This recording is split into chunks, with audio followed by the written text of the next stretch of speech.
కార్తీక పురాణం 6వ అధ్యయనం దీపదాన విధి మహాత్మ్యం.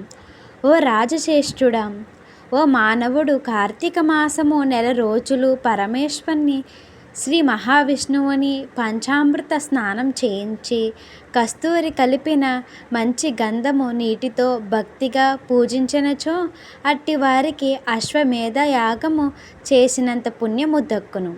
అటులనే ఏ మానవుడు కార్తీక మాసమంతయు దేవాలయమునందు దీపారాధన చేయనో వారికి కైలాసం ప్రార్థించెను. దీపదానం చేయుట ఎటులను పైడి ప్రత్తి తానే స్వయముగా తీసి శుభ్రపరిచి వత్తులు చేయవలెను.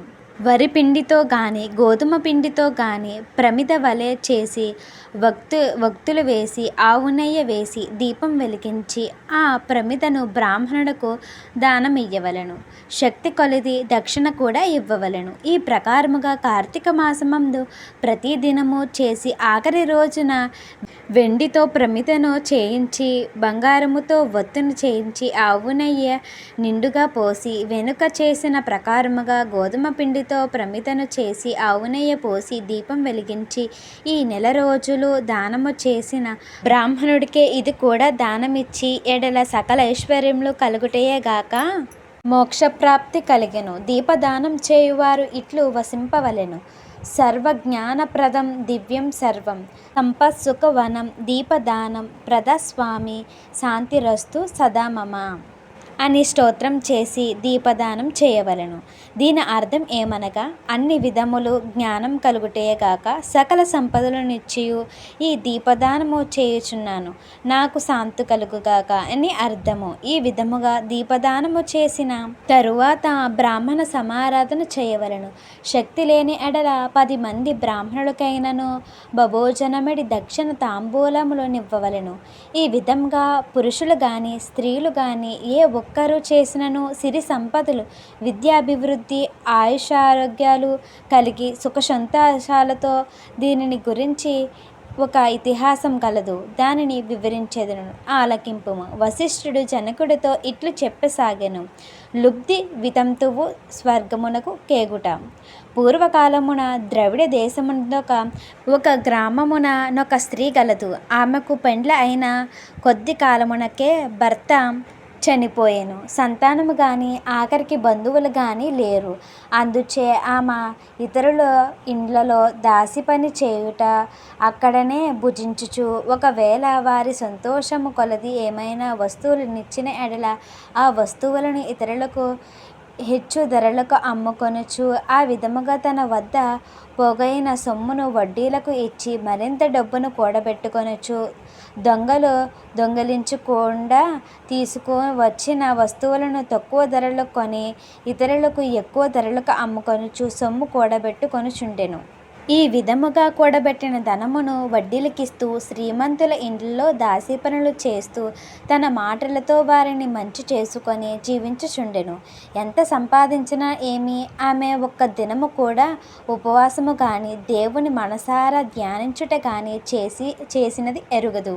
పైగా వ్రతములు చేసి వారిని తీర్థయాత్రలకు వెళ్ళే వారికి చూసి అవహేళన చేసి ఏ ఒక్క భిక్షగానికి పిడికెడు బియ్యము పెట్టక తాను తినక ధనము కూడబెట్టుచుండెను.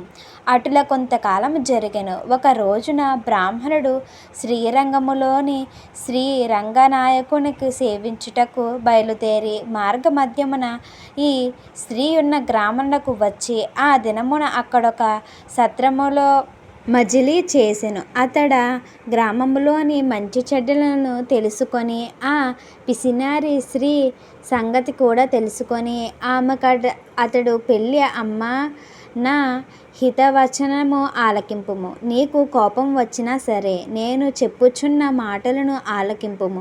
మన శరీరము శాశ్వతము కాదు, నీటి బుడగ వంటిది.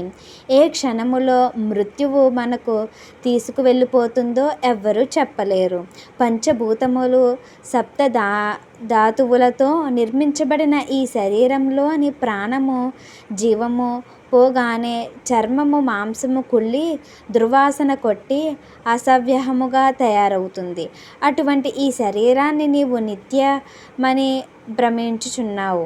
ఇది అజ్ఞానముతో కూడిన దురాలోచన తల్లి, నీవు బాగా ఆలోచించుకొనుము. అగ్నిని చూసి మిడత దానిని తిందామని భ్రమించి దగ్గరకు వెళ్ళి భస్మమవుతుంది. అటులనే మానవుడు కూడా ఈ తనువు శాశ్వతమని నమ్మి అంధకారములో బడి నశించుచున్నాడు. కాన నా మాట ఆలకింపుము. నీవు తినక ఇతరులకు పెట్టక అన్యాయముగా ఆర్జించిన ధనము ఇప్పుడైనా పేదలకు దాన ధర్మాలు చేసి పుణ్యము సంపాదించుకోమను. ప్రతిదినము శ్రీమన్నారాయణ స్మరించి వ్రతాధికములు చేసి మోక్షము నందుము. నీ పాప పరిహార్థముగా వచ్చే కార్తీక మాసమంతయు ప్రాతకాలమున నది స్నానము ఆచరించి దాన ధర్మాలు చేసి బ్రాహ్మణులకు భోజనం పెట్టినచో వచ్చే జన్మలో నీవు పుణ్యవతివై సకల సౌభాగ్యములు పొందెదవని ఉపదేశించెను.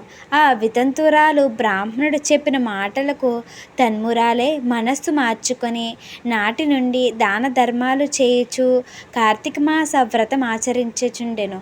జన్మరాహిత్యమే మోక్షమునందెను. కావున కార్తీక మాసంలో అంత మహత్యం ఉన్నది.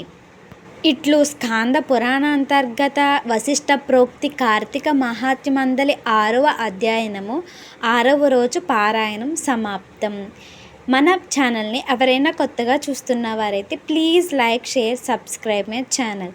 Thank you for watching.